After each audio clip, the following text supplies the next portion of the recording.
रवि को पता था कि इस तरह तो वो मर ही जाएगा। थककर उसने दिल में हार ही मान ली थी, इसलिए उसने हाथ दिखाकर उन्हें रोका और कहा, रुक जाओ, मैं हार मानता हूँ। उसके पास हार मानने के अलावा कोई और रास्ता भी नहीं बचा था। सामने वाले को उसकी कमजोरी के बारे में पता था और सच तो ये था कि उसमें थोड़ी भी इंसानियत नहीं थी। इस तरह से अगर उसकी कमर पर बार बार मारा गया तो वो ठीक कैसे होगा। अगर वो घायल ना होता तो शायद उसके वार से बचकर उसी के वार का इस्तेमाल कर पलटवार करने की कोशिश करता, लेकिन यहाँ उसकी जैसी हालत हो गई थी, उससे तो ठीक से देखा भी नहीं जा रहा था, तो फिर वो पलटवार कैसे करेगा। अगर ऐसा ही चलता रहा तो शायद वो आज यहीं मर जाएगा। ये तो अच्छा हुआ कि तुमने खुद ही हार मान ली। रेनू, तुम्हारी बारी, विपिन ने कहा। रेनू आगे चल कर आई। उसने रवि को संभलने का टाइम भी नहीं दिया और उस पर अटैक कर दिया। उसका रूटीन भी आरव जैसा ही था। वो या तो उसकी कमर पर मारती या फिर उसके मुंह पर। रवि रोने लग गया था। बढ़िया रोमा, एक बार तुम भी ट्राई कर लो। एक बार फिर उसने हार मान ली थी और वो आगे कुछ बोलता इससे पहले ही रोमा उसके सामने आ गई। उसके बाद रोहन ने भी वही किया। जल्दी विपिन के 5 स्टूडेंट ने उसकी पिटाई कर दी थी।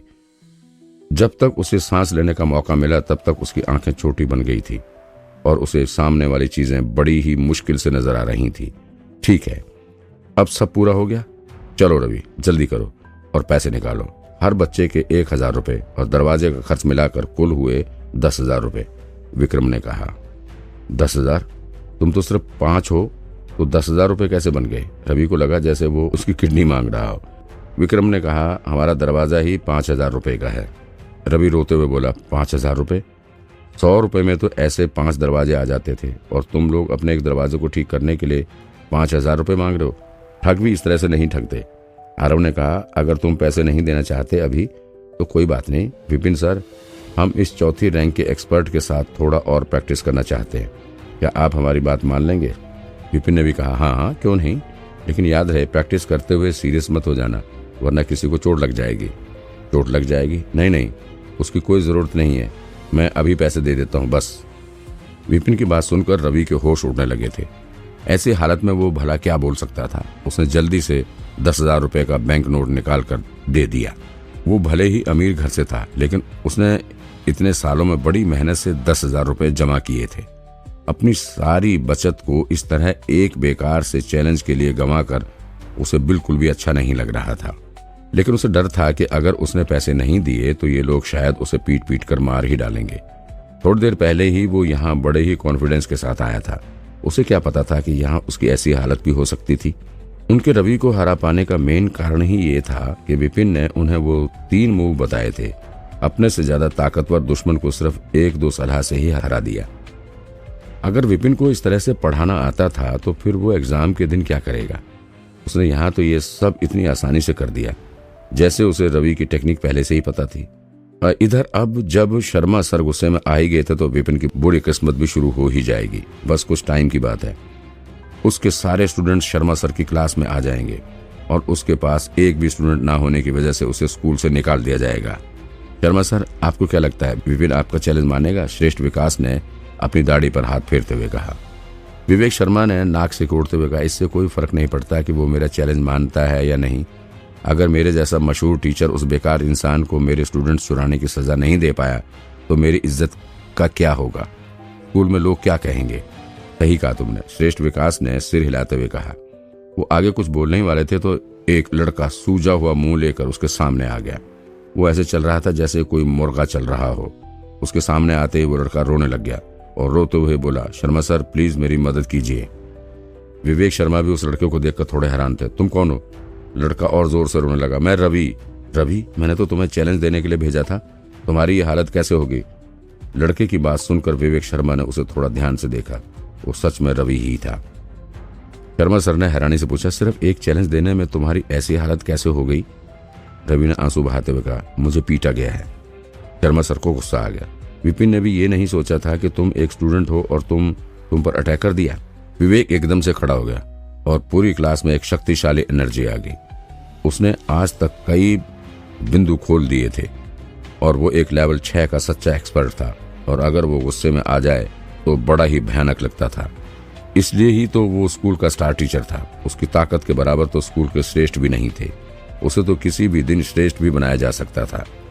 रवि एंट्रेंस एग्जाम में 4थी रैंक पर आया था और रैंक से हालांकि असली ताकत नहीं पता चलती थी, लेकिन फिर भी नए बच्चों के हिसाब से वो बहुत ही ताकतवर था। विपिन की क्लास में कोई बड़ा स्टूडेंट नहीं था, इसलिए रवि की ऐसी दशा तो सिर्फ तभी हो सकती थी जब विपिन खुद उसे मारता। रवि ने शर्म से लाल होकर कहा, वो विपिन सर ने तो हाथ भी नहीं लगाया मुझे, ये हाल मेरा उनके स्टूडेंट ने किया है। स्टूडेंट ने? तुम्हारा मतलब रेनू, आरव और बाकी बच्चों ने? विवेक शर्मा ने चैलेंज भिजवाने के बाद ही विपिन और उसके स्टूडेंट्स के बारे में थोड़ी पूछताछ कर ली थी।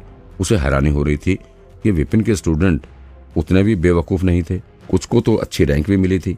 उसने आगे कहा, उन्होंने मिलकर तुम्हें मारा, ये तो गलत किया। उनकी रैंक ज्यादा बुरी तो नहीं थी एंट्रेंस एग्जाम में, लेकिन फिर भी मैंने भी तुम्हें तुम्हारी टेक्निक में सलाह दी तो थी, और तुम्हारी टेक्निक अगले लेवल में पहुंचने ही वाली है। फिर अगर उन लोगों ने मिलकर भी तुम पर वार किया तो भी तुम ही उनसे ज्यादा ताकतवर होंगे। रेनू और बाकी बच्चों की ताकत बुरी नहीं थी, लेकिन रवि उन सब से बहुत ज्यादा ताकतवर था। पिछले 2 दिन से विवेक ने खुद रवि को अच्छे से प्रैक्टिस करवाई थी। अलग से तुलना की जाए तो भी लेवल 2 से नीचे के किसी भी इंसान से उसका हार जाना नामुमकिन था, चाहे फिर लेवल 1 वाले उसे मिलकर ही क्यों ना मारने की कोशिश करें। फिर इतने कम टाइम में वो इतना कैसे पिट गया?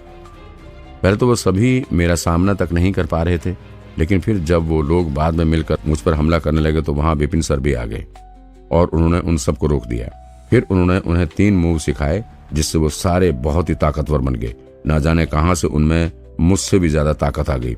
सबसे पहले मुझसे विक्रम लड़ने के लिए आगे आया, और फिर इस तरह से रवि ने विपिन की क्लास में हुई पूरी घटना अपने टीचर को बता दी। उसने वो 3 मूव भी करके दिखाए जो विपिन ने अपने स्टूडेंट्स को सिखाए थे। उसकी सारी कहानी सुनकर और मूव देखने के बाद विवेक और विकास दोनों हैरानी से एक दूसरे की तरफ देखते ही रह गए। उन्हें बात समझ नहीं आ रही थी, ना ही उन्हें अपने कानों पर विश्वास हो रहा था। दोनों के चेहरे ऐसे बन गए थे जैसे दोनों की तबीयत खराब हो गई हो। तो तुम कहना क्या चाहते हो विक्रम? जिससे एंट्रेंस एग्जाम में लास्ट रैंक मिली थी वो तुमसे लड़ा, और उन 3 मूव को सीखने के बाद तुम उसका सामना नहीं कर पाए? लास्ट रैंक वाले का? तुम ठीक तो हो? तुम्हारा दिमाग तो सही है ना? विवेक ने कहा। उसने पहले ही जो पूछताछ की थी उसमें विक्रम की जानकारी भी लिखी थी। उसके पेरेंट्स उसके बचपन में ही मर गए थे, और उसने कभी कोई लड़ाई या ध्यान से टेक्निक नहीं सीखी थी। उसकी सिर्फ एक ताकत थी, वो थी उसकी मोटी स्किन, जो उसे पैदा होने के साथ ही मिली थी, और उसी मोटी स्किन की वजह से उसके अंदर डिफेंस की शक्ति थी। लेकिन फिर भी क्योंकि उसे एंट्रेंस में लास्ट रैंक मिली थी, इसका मतलब तो साफ था कि वो डिफेंस की शक्ति होने के बाद भी अपनी उम्र के बाकी बच्चों से बहुत कमजोर था, और उसे वो शक्ति यूज करना नहीं आता था। ऐसा कोई बेकार बच्चा तुम्हारे जैसे एक्सपर्ट जिसे रैंक 4 मिली हो, उसे कैसे हरा सकता था? तुम इतना बढ़ा चढ़ा कर क्यों बोल रहे हो? ऊपर से वो 3 मूव देखने के बाद ये भी पक्का हो गया था कि वो मूव भी बेकार ही थे, बिल्कुल उस टीचर की ही तरह। उन्हें तो लड़ाई की टेक्निक में भी नहीं गिना जा सकता था, और उन मूव को उल्टा किया जाए या सीधा कोई फर्क नहीं पड़ता था। वो मूव थे ही बेकार, और एक एक्सपर्ट के सामने तो ऐसे मूव इस्तेमाल करना भी बेवकूफ़ी थी। उसने चालाकी से फिर रवि ने बाकी घटना और उसके पीटे जाने वाली बात भी अपने टीचर को बता दी।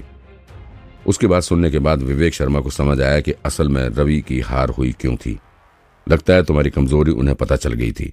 वो 3 मूव सिर्फ तुम्हारा ध्यान भटकाने के लिए थे। उनका असली मकसद तुम्हारे सबसे कमजोर हिस्से पर वार करना ही था, जो उन्हें मौके मिलते ही कर दिया।